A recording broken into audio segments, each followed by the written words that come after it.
responding to crisis. So how do you find that balance to support people? Awesome. Thank you for that, Molly. And must have been I'll look forward to digging into some of your experiences around that joining and how you then transition into supporting the organization. Awesome. Welcome. Wendy, good morning. How about yourself? Keen to understand the role that a bit about yourself, the role you played when lockdown first hit, and what you're currently doing at Fonterra. Oh, thank you. Kia ora, everyone. Thank you, Dan, and for Casper for having me along today. So I guess currently my role is titled as the Director of Purpose, and I have been working with Fonterra in our co-op for 16 years, so an old timer there. I've done many different roles, but in February 2018, we had I guess a call to action around needing to pivot our organisation to be a more purpose-led organisation. So I've been leading the change around redefining who we are and why we exist, and into quite a large cultural change across Fonterra prior to COVID hitting.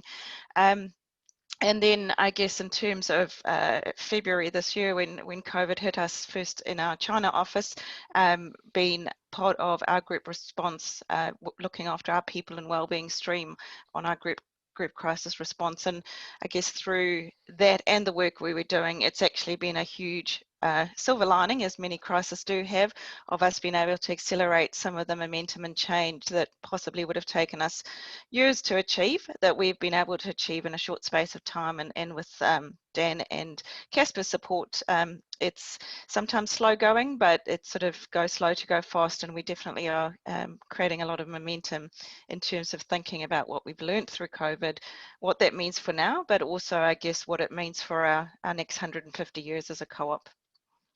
Awesome. Thanks, Wendy. It's actually been quite humbling and quite insightful to have been working with you and the team over the last couple of months. Like, the scale in which your organization and the impact in which Fonterra is trying to make on New Zealand is quite massive. And I think the audience today is going to really learn some of the things, learn some good things from the wisdom that you have to share. So it's awesome to have you here. Hey, Mr. Ant, lucky last. Hi everyone, g'day, how are you going? Ant Hall at Auckland Transport, so I'm Head of Organisational Effectiveness there, which is quite a broad range of everything: employee experience, diversity, inclusion, leadership development, wellbeing, even workspace as well now becomes more important, systems, recruitment, talent, basically everything in that sort of culture element. Auckland Transport, I've been there for just over a year. Before there I was at Air New Zealand, so I'm feeling relatively lucky I made the move when I did to a new and exciting industry. So and if you don't know much about Auckland Transport, we're really there to look after the region's transport services, so everything from roads and footpaths, cycling, parking, public transport within the Auckland region. We have about 1,700 people at Auckland Transport doing a range of tasks. And so I suppose in terms of my job and our team, we were responsible for I suppose helping enable the business pivot really quickly. A lot of our frontline workers were directly impacted in terms of they had to carry on working as essential workers, and then for a vast majority of our workforce, like everyone else, how do we support them working in a new, completely new way? And it was exciting for me because it was I think Molly, you said it was just a big experiment that I think some of us practitioners that have been in the sort of HR field for a while have been dreaming about for quite a bit, and in a slightly sadistic sort of way, but being able to move into that new way of working and actually show that it can work and it can be productive, and put some of that cynicism to bed, as well as learning what does and doesn't work as well through that period, and ongoing, is really exciting. And I think that's one of the big takeouts for me, is that this is just continual learning, and none of us have been prepared for this. I was just sitting here with my face mask before trying to think, well, how abnormal is that? So we're sort of being jolted into this new abnormality rather than normality, I think. And as humans, I think we're just adapting to it. And I'm as keen as everyone else on this call to learn from other people as well, what's worked and what hasn't worked. Awesome, and that's a great segue into starting to dig into some of the learnings that we have to share. And so maybe the first section that I want to talk about is explore some of the challenges that each of you have started to allude to, and then we'll get into how you guys have approached it. And what would you say, some of the challenges that you have experienced at Auckland Transport have been during this time, and what experiments did you try? Sort of alluded to the word experiment. What were some of the experiments that you guys tried? Yeah, well, I suppose the most obvious one that most people on the call be aware of is our public transport services and the impact on them. So cleaning and signage and social distancing and needing to wear masks. And if you don't know our funding model, a lot of our funding is derived through public transport, and it dipped. Someone's going to tell me I've got this wrong, but I think it dipped to down to about 5% of what it normally is. And so that, from a business context, was quite a big impact for us. And so the business responded it was amazing how quickly we got together a little crisis management team and just responded. We shored up the supply chain around PPE. We shored up the supply chain around cleaning products, engaged a process in fogging the buses and trains and things just to keep that cleanliness. Tripled the amount of communication that we were doing with customers to let them know what we're doing through all sorts of channels and new channels. Work we'd done previously on our app really came to the fore, where you can now see on the app how many people are on the bus, how many people are on the train, just little tech things like that have really helped. I suppose keep a viable product going, but also give our customers and consumers a sense of safety, which is really important, I think, for a lot of businesses going forward. And then in the people space, where do you start? The one that springs to mind was Alice and my team. She pulled together a group of about 50 people and did interviews with them, because something we realized pretty quickly into this is that we don't really know what we're talking about.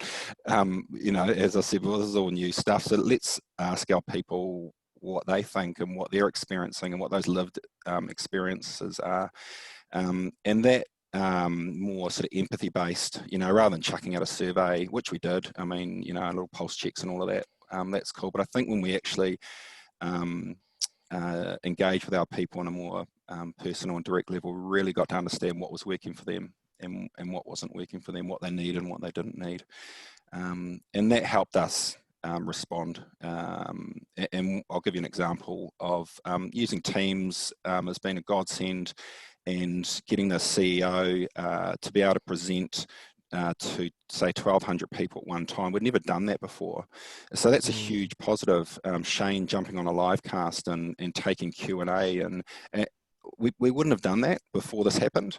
And now all of a sudden we've got him engaging with 1,200 people directly in a personal way, answering questions, unfiltered questions, in terms of his visibility, and also being able to tell his leadership story and give people that direct line of truth to what's happening in the business, using technology and using the crisis to help support that was a real advantage for us. So I think those are a couple of things that just spring to mind, Dan, is that talking to people in a real way, understanding what works for them, and using some of these opportunities to elevate what we hadn't done before in a better way. Awesome, thanks, Ant. And I love how you sort of painted the picture. Sounds like, a lot of times when people look at Auckland Transport, you see a lot of the services that we as Aucklanders receive, and the amount of sort of the alert levels get announced, and then next thing you know, it's a completely different world the next day. And it's really interesting to see behind the scenes how you've been able to respond to that, but also to have empathy and listen to your people, but also then connecting that leadership aspect with having leaders listen and talk to the wider group. That's awesome. Thank you. Hey, Wendy, as you sort of mentioned in your introduction that you were involved in leading the crisis response. Could you tell us a little bit about that as well? Yep. I guess, as I mentioned, we are, as Dan said it, global business. We've got 20,000 employees around the world and 10,000 of our farmers. So we kind of see ourselves as a 30,000 membership of our co-op. And we actually probably started to feel the effects of COVID a little earlier than New Zealand because our China office went into lockdown first. And I guess at the time, like everything, when it wasn't close to home, it felt very, well, that's happening somewhere else. And at that stage, we didn't set up a group crisis. It was just a local lead crisis. But it hit really quickly from a supply point of view in terms of our food service business, and China took quite a hit very quickly with all the restaurants closing down. And we had to make some calls around conferences, sales, people moving around the world that we weren't really ready for. But what it did do when New Zealand went into lockdown, it had already given us a little bit of a runway to understand the impacts and the things we needed to be thinking about. So when we set up the group crisis from a global point of view, we understood some of the stuff that we'd need to be thinking about pretty quickly around that connection, the leadership, the care, the ability to work remotely. As I say, we still, cows don't stop milking, so the milk's still got to come in, we've still got to process it. If you remember the chaos in the supermarkets at the start in terms of the liquid milk that was just flying off the shelves from a baking point of view, but also I guess from people just being concerned, our team in our Takanini operation that does all the fresh milk have never seen the demand higher than that period. Even at Christmas times, it was higher than Christmas.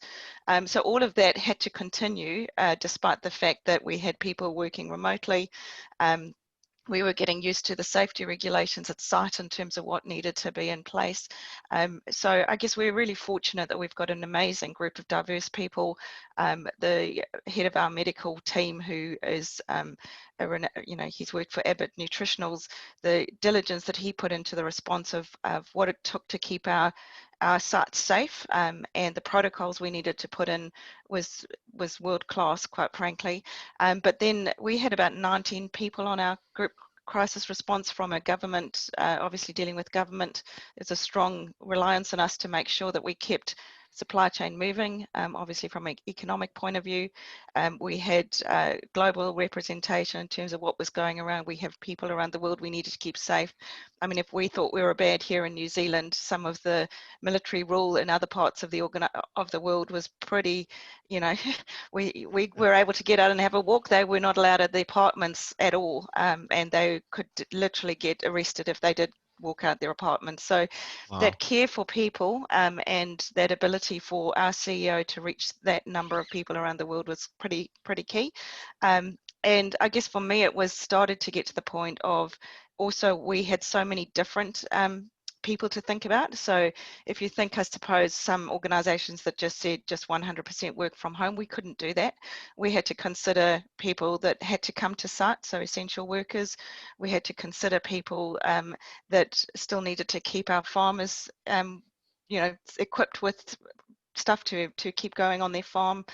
So we had to really think outside the square in terms of how we responded to create some equity amongst our people, because whilst at the beginning it felt really we were all in this together, after a couple of weeks there was starting to get this sense of unfairness, I suppose, of who had to keep working, even though the perception became those working from home were not working as hard as those having to go in, and then the concern for family bubbles, etc. So it has been a very, very big experience to people's point of view around actually the human dynamics, and when you see the emotions going up and down, and how we respond to that as an organization and ensure that, I guess Miles said right at the start, we've got your back. He uttered those words really early in the crisis, and that allowed people to sort of settle down and go, we can trust that our leaders will look after us and take care of us. And it did give a sense of we'll get through this, which we continue to do. Awesome. Thanks, Wendy. Molly, I want to sort of pivot into this idea that Wendy started to explore around leadership and people. And I know you've got a big heart for people. And from your introduction, it sounds like you got slotted into a time where people were a little bit frantic and figuring out what's going on, and you were in a new organization. Could you share with us, I guess, from a people and leadership point of view, what were your experiences at Rush like? Yeah, sure. I do have a big heart for people. Um, but that was also partly what was very weird is when you don't have the opportunity to create and build relationships like you're used to doing, the things you rely on, your toolkits that you normally use, and all of a sudden you're in this sort of fresh landscape to try and connect with quite ultimately at Rush, a lot of introverted people. We've got extremely talented engineers and design people. There is a mixture, of course, as there is everywhere, but really people that were working on pieces of work that are incredibly important to our country at this time as well, working with government and trying to be like, hey, I'm the new person, I'm here to people just wanted to get on with it. I was trying to induct myself. It was a very bizarre experience. But yeah, there was a few things, I guess, from a people and leadership challenge perspective that I would call out that related to some of the other things that were said. One was, I guess, just the level of confidence in business and how that translates and affects leadership in people. So I guess being a services type company, we're sort of at that end of all of the other changes that other companies are facing. So you talk about somewhere like Fonterra, New Zealand Transport. I know that there are flow-on effects as well, but say we're working with companies like this, there's the level of uncertainty and adaptation that these companies are facing. And then we almost have to wait for them to make the decision before we can do our part at the other end. And people in a company like this, they know, they can sense the uncertainty. Things aren't being decided as you expected. And it just adds on this an additional layer of not only working on really high priority work, the business streams that Rush focuses on in terms of problem spaces are frictionless commerce and digital health and well-being. And if you think of both of those technology solution areas in the time of a COVID crisis, they're both incredibly important. Businesses are trying to shift and pivot all of their services to be online to continue to stay afloat, and equally more than ever before, digital health products are at the forefront to support us. So there's this additional layer of lacking confidence in market, which then means you lack confidence in the runway of our business being sort of this maturing startup. So I just think it compounded the layers, as many people haven't, from so many different directions in this sort of crisis time. But it is really difficult to give that confidence, and leadership are working really hard to actually build out this runway of work for people, which actually is incredible. And it's so bizarre being on the flip side where people are losing jobs and we can't find the people we need with the skills we need fast enough. So that shared empathy outwards has been difficult as well. But I think, like, from a personal leader perspective and how leaders have had to adapt, is I've heard a lot of people, and in my own organization as well, talk about how they can't do this leadership style by walking around anymore. And you feel like you're walking through the fog and you can't see very far ahead of you. And you reach out to people. Of course, we're doing random calls, checking in, all of these sorts of things, but all of a sudden you don't have the visibility and confidence of your people's experience. Like Anne said, we've been doing surveys. We did so many different approaches to get people's feedback, but there is a change in mindset required for leadership. And this is only the beginning. Like, we've adapted a lot. And I loved what Ant said, this is the stuff that we dream about in HR. Oh my gosh, I've been talking about flexible and remote working for as long as I can remember. But now that it's here, it's actually, you have to have that curious mindset. I've been surprised by many things I didn't predict. And I actually find myself asking, how the heck am I going to get people to want to come back into the office to maintain this culture? And how do I create this sense of togetherness and foster that. So yeah, very, very interesting times from a Awesome. strategic people perspective. Awesome. Thanks, Molly. Hey, Wendy, I want to go back to you. You sort of painted a picture of this, you know, some of the bigness of the challenges that Fonterra had to encounter during the initial first lockdown. In thinking around those experiences, were there any specific experience that stood out to being, yeah, we want to replicate this just as a normal way that we want to work in our organization? And were there any things that, you know, after the fact of the first lockdown, you're like, oh, actually, that wasn't a very effective way of working. We don't really want to carry that on. So what was effective and what isn't? And how have you carried some of those things on, if any? Well, I think it probably won't be surprising to many of you, but we're exceptionally good at crises. Like we work really, really well under crisis, and I guess part of that has been a bit of an anomaly for me personally, having been involved in 2 or 3 of our biggest crises, nothing of this scale from a pandemic point of view, is that we do really well in a crisis and then we go back to BAU, and all those learnings just all of a sudden sort of disappear. So we actually did in June we took a recommendation to our exec team around what we had learned, and that was across all stakeholders. So what in our farmer base we had learned, we turned our farmers who were not normally they're not digitally savvy as such in terms of online purchasing. They manage their farms through their phones, but in terms of online purchasing, they like to go into the store and have a yarn, and we thought it would be really, really hard to get them for click and collect, and actually that worked really, really well. I guess again under circumstances, but it was one of those things that again we thought would take forever, and it didn't. So we had opportunities with our farmers, with our customers. We were innovating online, which we've never done before in terms of new product development. We also, I guess in our people, you know very well, because we started to say, how do we bring and scale adaptive working and flexibility, to Molly's point? How do we really understand what that means for us? And how do we continue this focus on individuals and the whole person coming to work?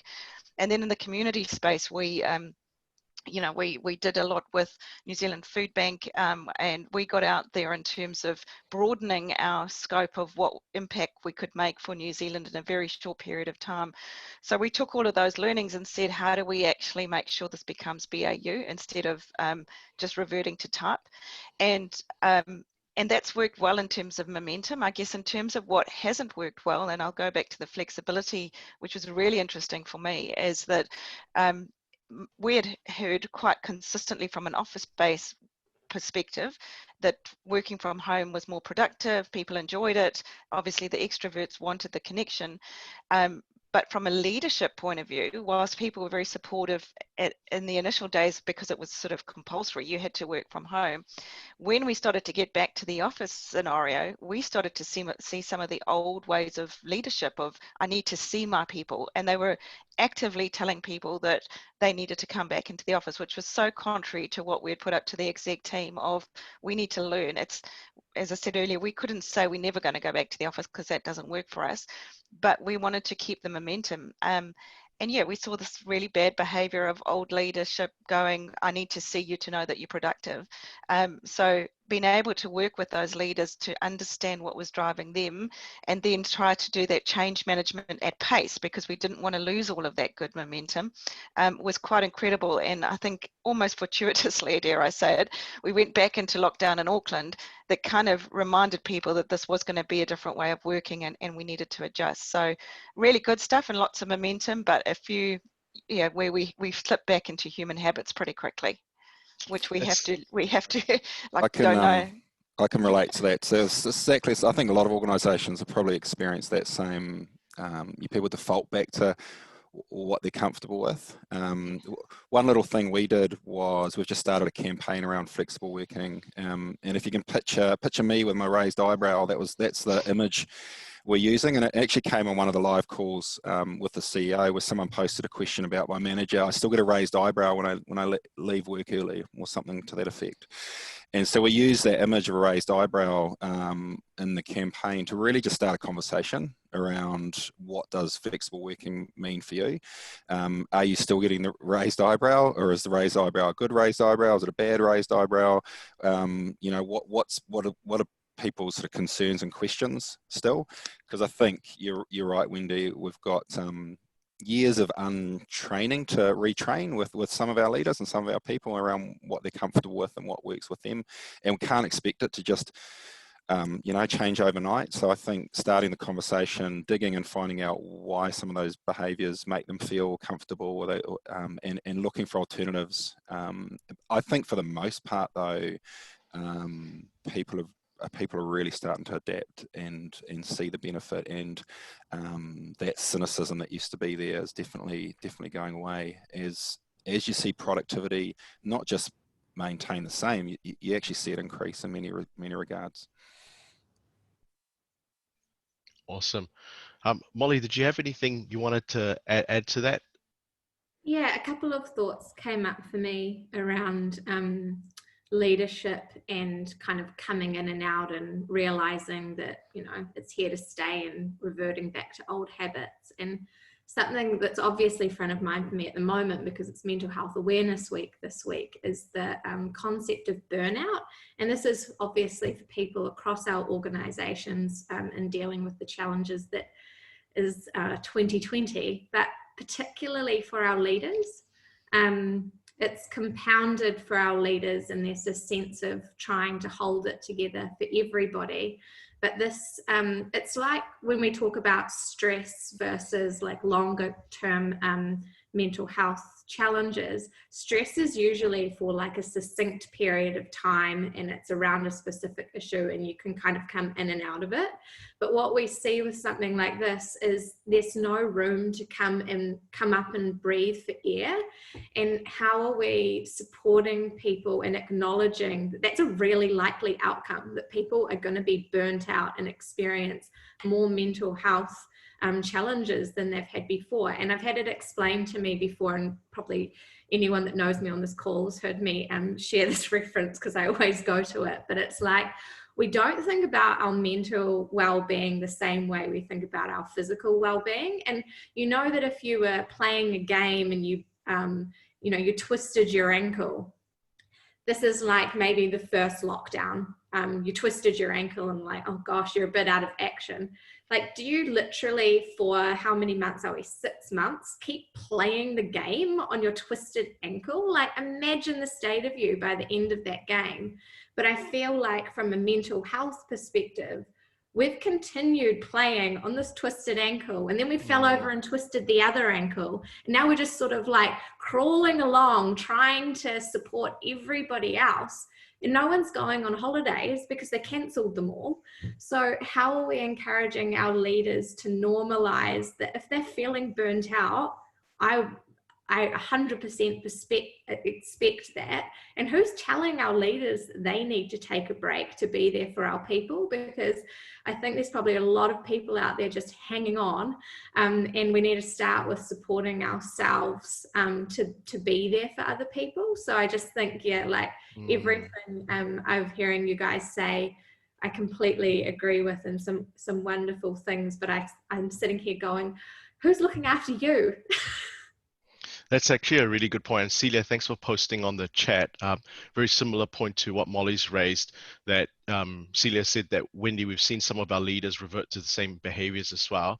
And from a human lens, even though it's not an optimal leadership mindset, you can see that there's so much uncertainty that these leaders are facing, and they're probably going to revert to some behaviors that are quite dysfunctional, probably. And in relation to Molly, we all need to take some time to remember to recover and rest ourselves so we can lead as well. That's really interesting insight. Thank you.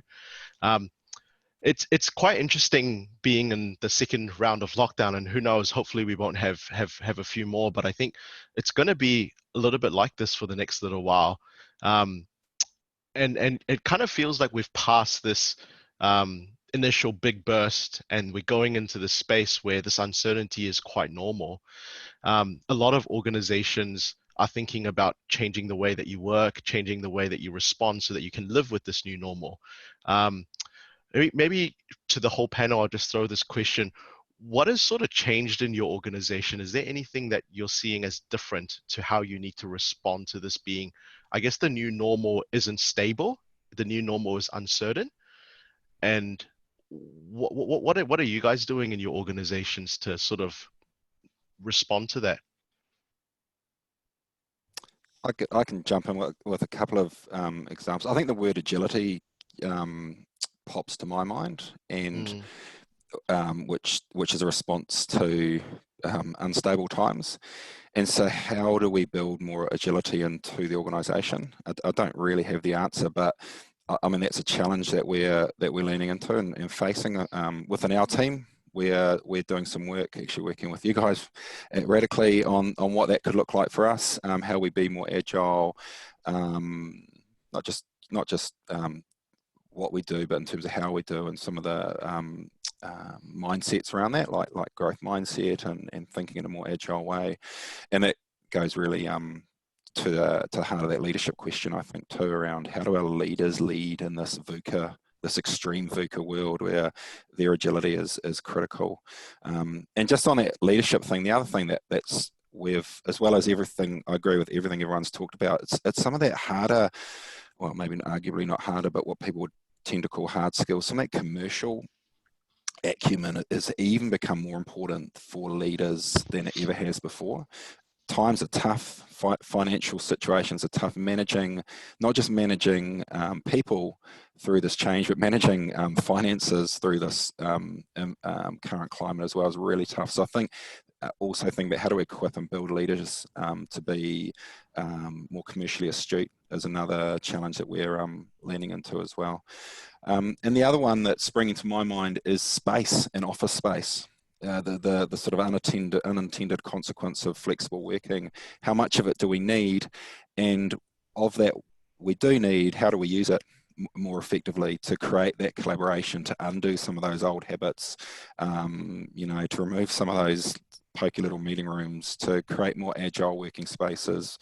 We're sort of starting to think about the workspace as a place to connect and to sort of charge up, get what you need, and then you can work remotely. You sort of operating on batteries, and you can, but then you need to come back to charge up. And so, how does the workspace provide that energy and that connection and that inspiration and innovation and collaboration and human touch as well? So that's another unsolved challenge for us, but something that we're definitely thinking about as well. So space, agility, leadership. What else would I throw in there? The relationship with your IT, your digital team, and your HR teams, I think, is becoming more and more critical, and how we use technology to connect and collaborate. We've seen it work really well. So I've spoken to some people and other organisations where it hasn't worked so well. So what does that look like? What does that relationship look like? How do we think about the whole employee experience remotely, as well as in the office as well? So heaps of interesting things and interesting challenges. But I think as a community of leaders, the ability to share and have these conversations is really valuable, I think. So thanks, Dan, for getting us all together. The last one that springs to mind is data, and needing to start to rethink what that might look like. We sort of are starting to use data in ways that we haven't before.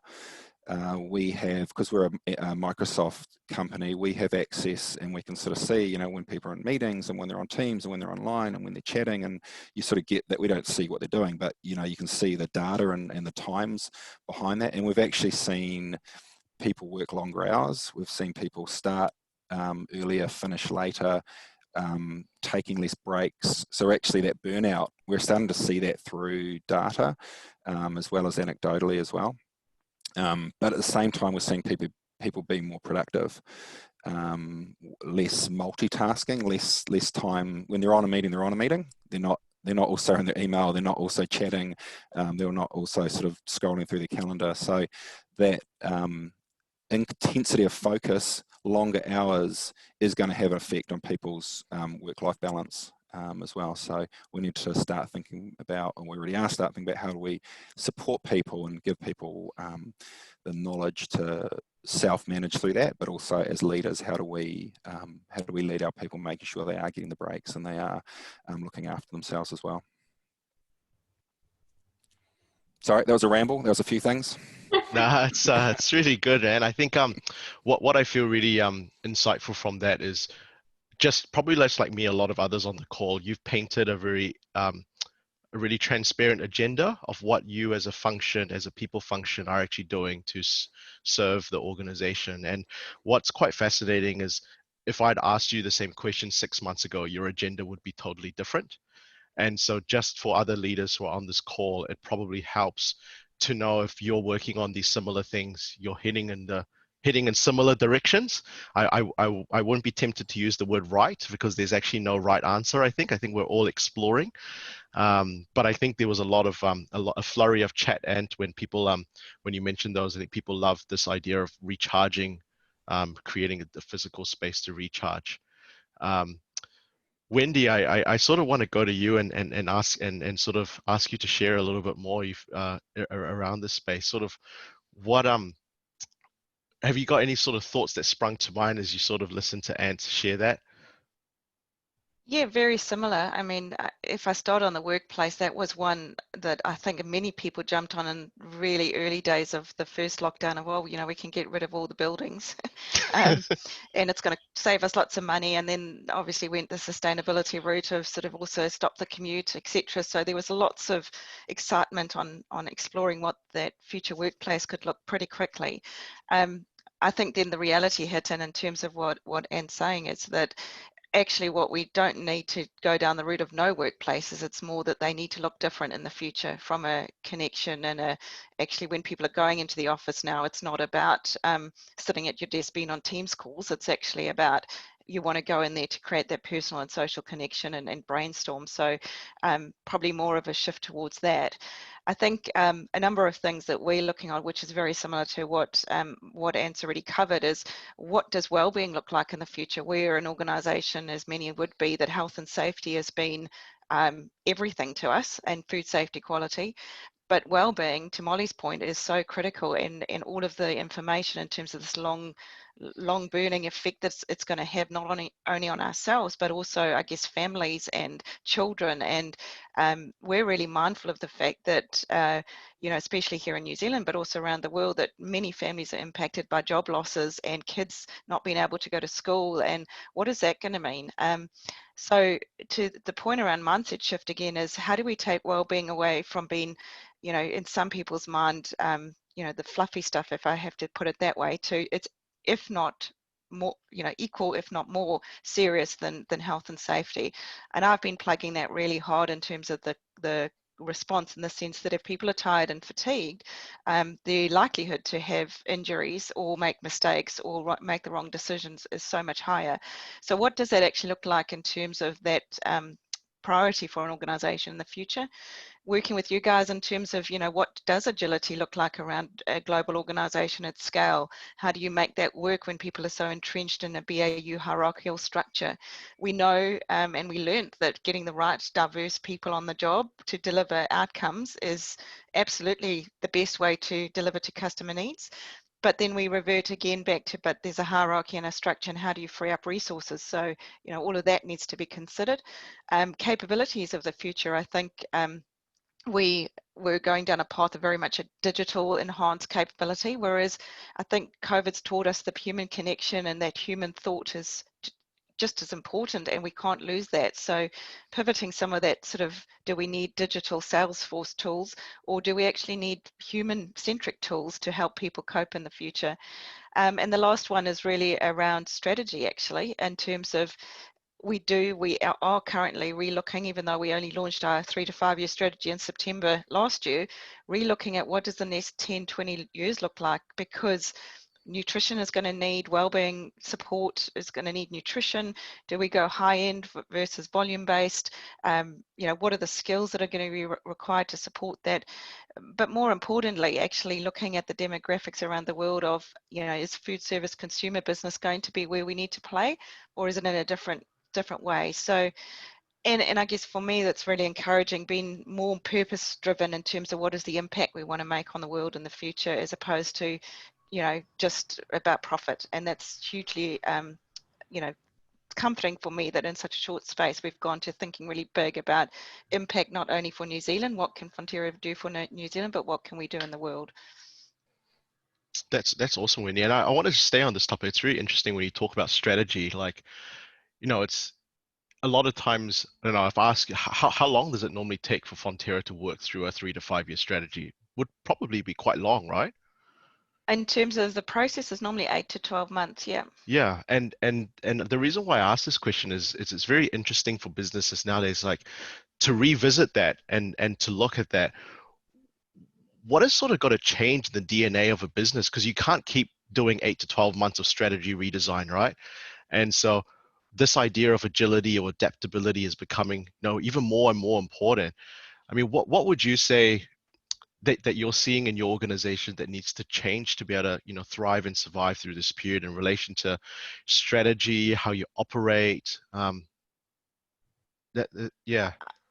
It might sound a bit too basic, but from my point of view, it's actually backing yourself in terms of your knowledge of your own business. So we've traditionally relied a lot on external consultants to do lots of research for us and tell us the trends and the mega trends and blah, blah, blah. And we still need to do that due diligence, but actually the answers we get back, we often know them anyway. So a lot of it is actually trusting your own internal capability and bench strength from a thought leadership point of view to say, we know this stuff and we've known it for a long time. How do we actually just get the momentum of going, this is the direction that we need to take? And I am seeing that in terms of the waiting to intense time-consuming research to a little bit of a research, a scan for the market, and then going, okay, what is that telling us based on our current circumstances, and what's that telling us if we went out to 2040, which is kind of the time frame we're looking at the moment. That's an awesome response. I know I'm probably not supposed to be contributing as a moderator, but I'm going to add some of my 2 cents in. One of the things I was struck by when I listened to your answer is Amazon's day one mentality. I'm not sure if some of you have come across it, and what I love about it is sort of we as a company, as Radically, have always sort of challenged ourselves to think day one. And I guess what you've described, Wendy, is a very day one mentality where you go, we have limited resources, we have limited time. How do we make the best decisions and the best bets that we can make given those things? And a lot of it is going back to if you were to think about yourself as a smaller organization, as a more resource limited organization and time constraint, how do you make those decisions? Amazon is a huge company, but the way they don't act like they've got a lot of money to waste. They act like they're going to lose if they don't, make these really, really bold decisions. So that's awesome. Dan, I'll just on that, like all businesses, when we were looking at opportunities to cut costs, I think everyone went through that. How do we look for efficiencies and cut costs? One of the things that we put up, we were brainstorming lists of things, was to drop our graduate program. And we took that to the board and the CE, and the feedback was no. That's where we need to keep that new, fresh thinking, constant challenging, new ways of doing things coming into the organisation. It's the last thing you guys should be doing.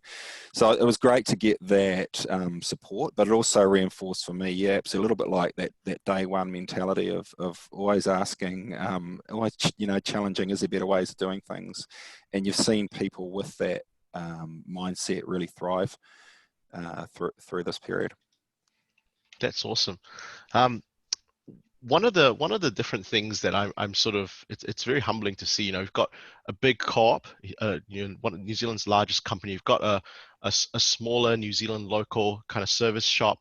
You've got a government agency that's got to respond very, very quickly in this environment, provide the services that everyday New Zealanders use. What would you say has been surprising for you in your organization working through some of these challenges, and maybe surprising? I'll focus the scope on people and mindset.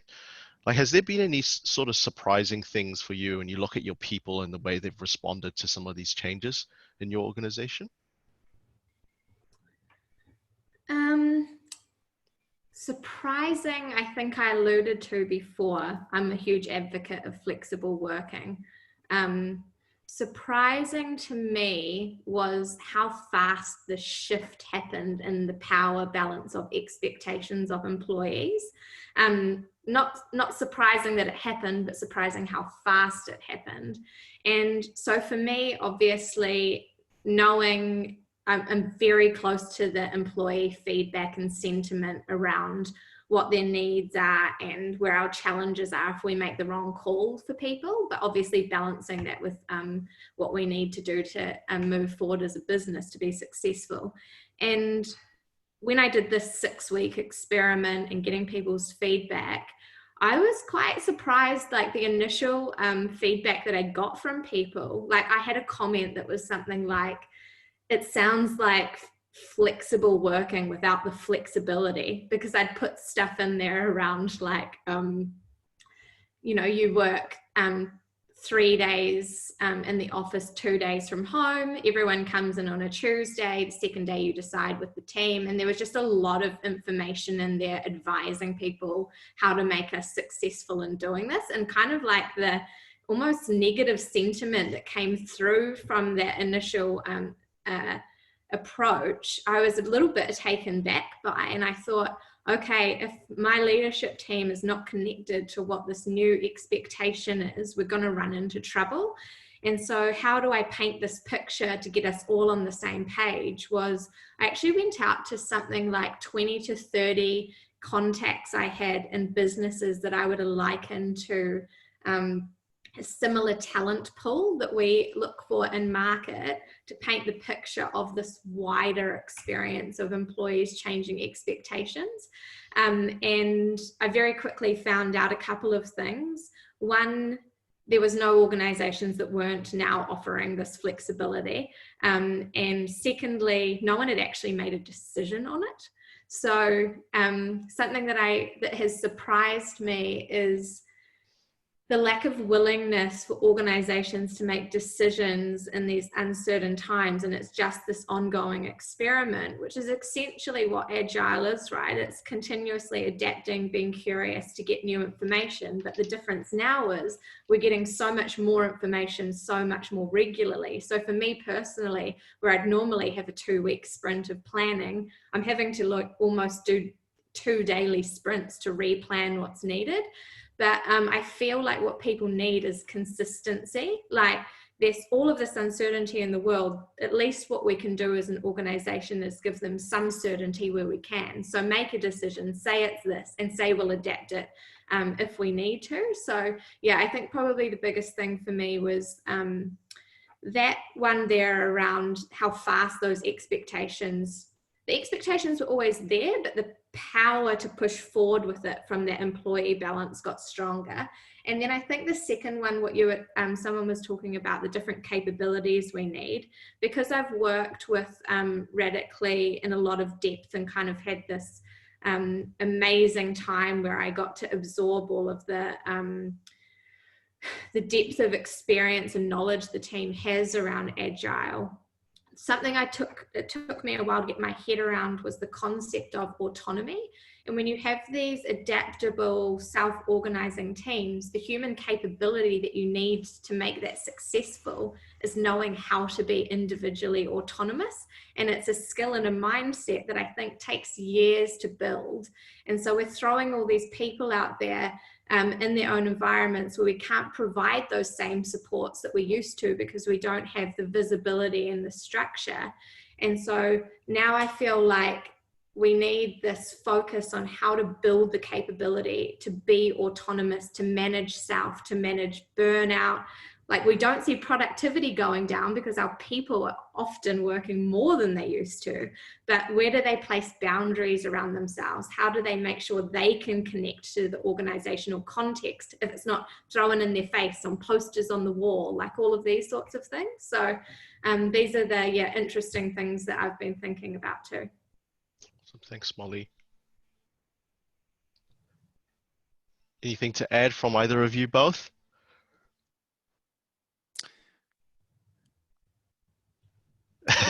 I'll choose. Okay, and okay.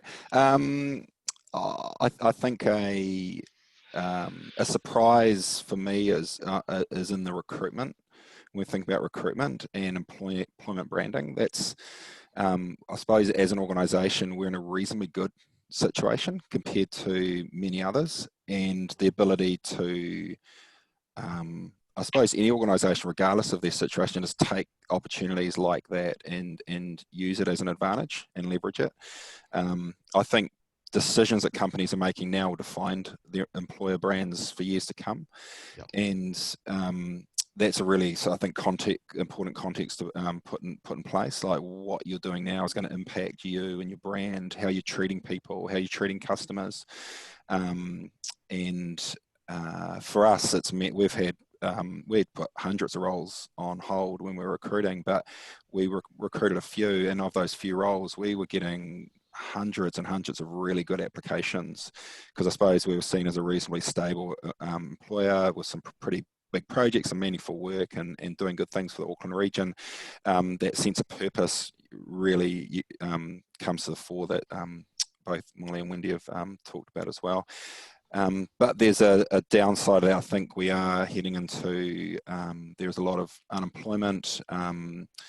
Just because a role's critical now, it doesn't necessarily mean you can fill it. The balance of contingent labour, I think a lot of organisations stripped out of a lot of contingent labour as a sort of a quick win. But actually now, is it a more sustainable option? More gig and contingent work is a better option than permanency, just because there is so much uncertainty. So I think these are all the things we're grappling with as organisations. Time will tell how I think it unfolds. Thanks. And Wendy?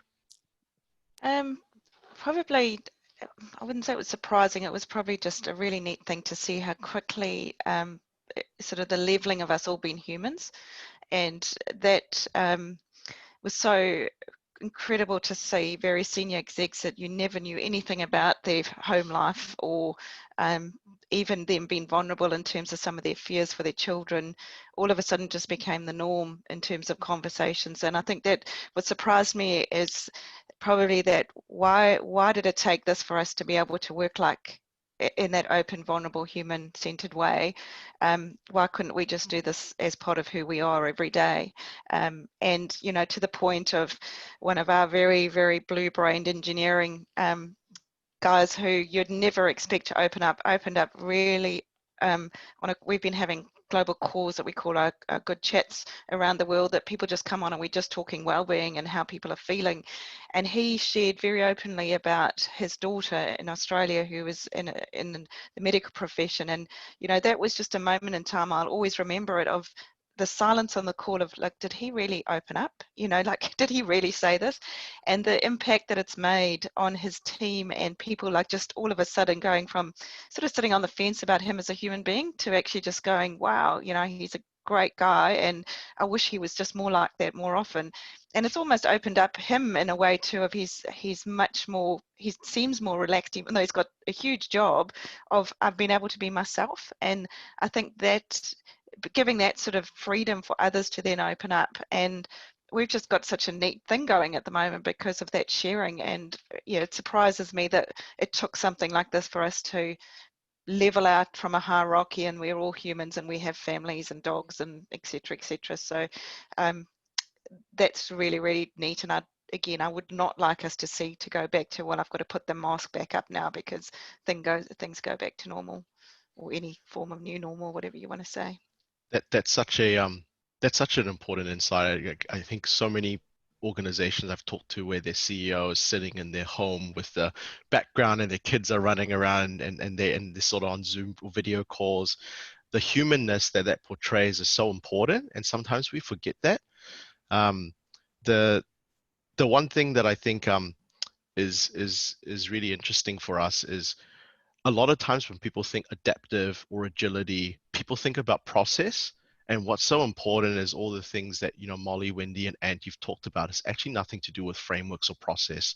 It's all about people being human, the mindset shift, and actually thinking about how do we show up as better leaders? How do we show up as more human leaders and make better decisions in our organization? So thank you. And I know we're sort of getting towards the end of our time, and it feels like we've almost just scratched the surface with some of the insights that you can share. But I thought I'd throw out one last question before we wrap up, if you were to reflect on, the last 6 months of your journey as an organization, and what advice would you give to other organizations who are at a pivotal point now, trying to think about their business and what they want to do over the next 6 months? I think one of you guys mentioned the decisions that you make now will determine your employee brand. But I probably would expand that the decisions that we'll make now will determine the survival of your business and whether you thrive. So what sort of insights or lessons can you share with others for their journey over the next 6 months or longer? Oh, I can start. I'll keep it succinct, but I think, following on from what Wendy just shared, I think there's real value in stepping into the bravery of showing that vulnerability as a leader. It gives permission to others to do the same. And in a time like this, more than ever, we need to create shared empathy for each other. People will be much more forgiving if they can understand some of the challenges that you're facing and what you're trying to build out in the business. Something that's been on my mind throughout this whole chat, because I shared some of my thoughts around agility on another chat the other day, and it's one of the principles of the Agile manifesto, which is maximizing the amount of work not done. And it's really challenging to stop doing stuff that you had committed to doing before, but more than ever, agile practices and processes are there to support us to be really focused, and we've got so many more new focuses, so we need to be really deliberate around all the stuff we're going to say. This is important, but it's not as important right now. We'll come to it. Do it with vulnerability so people can understand why those things aren't being done, and just take some of the noise away from it. It's so noisy right now. And just a final point that came up for me that I would encourage people to be reminded of is there is things that have come up about inequity, of some people being able to work in different ways and other people having to continue working. But actually there's a really positive lens that working remotely has allowed a lot more equity in some instances. So I just really encourage people to be curious about what opportunities are opened up for your workforce and allowing people to work in different ways and seeing it from that lens too. Awesome, thank you, Molly. And I can jump in now. Just a practical one for me. I think because what we value is really changing, and what our basic needs is changing, and the simple things in life are changing. So human needs in general are changing. So, and I'm a massive advocate of design thinking and human-centered design. If you haven't got that capability built into your organization, not just in your product and service design, but internally, in your finance team and your IT team and your HR teams, designing for the human and what their needs are has, I think, become even more and more important than it ever was before, because those are changing. So I think focusing on that capability internally with an organization is going to be critical for organizational success. Awesome, thanks, Ant.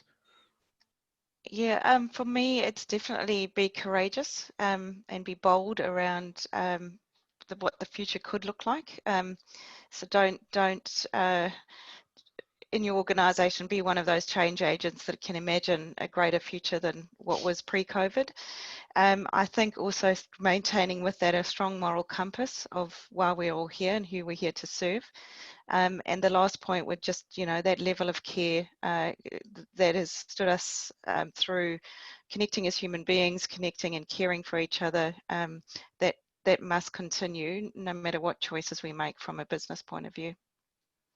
Awesome, thanks, Wendy. I'm smiling because when you describe those three things, I can see how you absolutely have role modeled that in the change that you're trying to do. It's awesome to see that. And I think now is the time for people to stand, for leaders to really envision a future that they want to see, and actually be bold to sort of lead into that. And sometimes you might not be in the organization where it's your decision. to make all these things happen. But I think every person plays a key role in influencing, if it's not your decision, to make that change possible. So thanks, Wendy. Hey, thank you guys so much for your time today. I do feel like we probably need a part 2 or something like that. But I think I've learned a lot from hearing the insights from the panelists. And what strikes me in seeing some of the chat as well is how people have valued just seeing the themes and the messages resonate.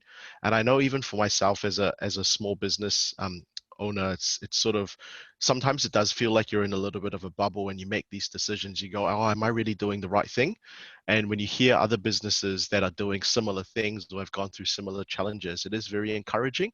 And it gives you that sort of next jolt of encouragement and energy to continue what you're doing internally in your organization. So I just want to thank our panelists for taking time out of their busy schedules to really come and offer their time to share. So thank you guys so much for your time.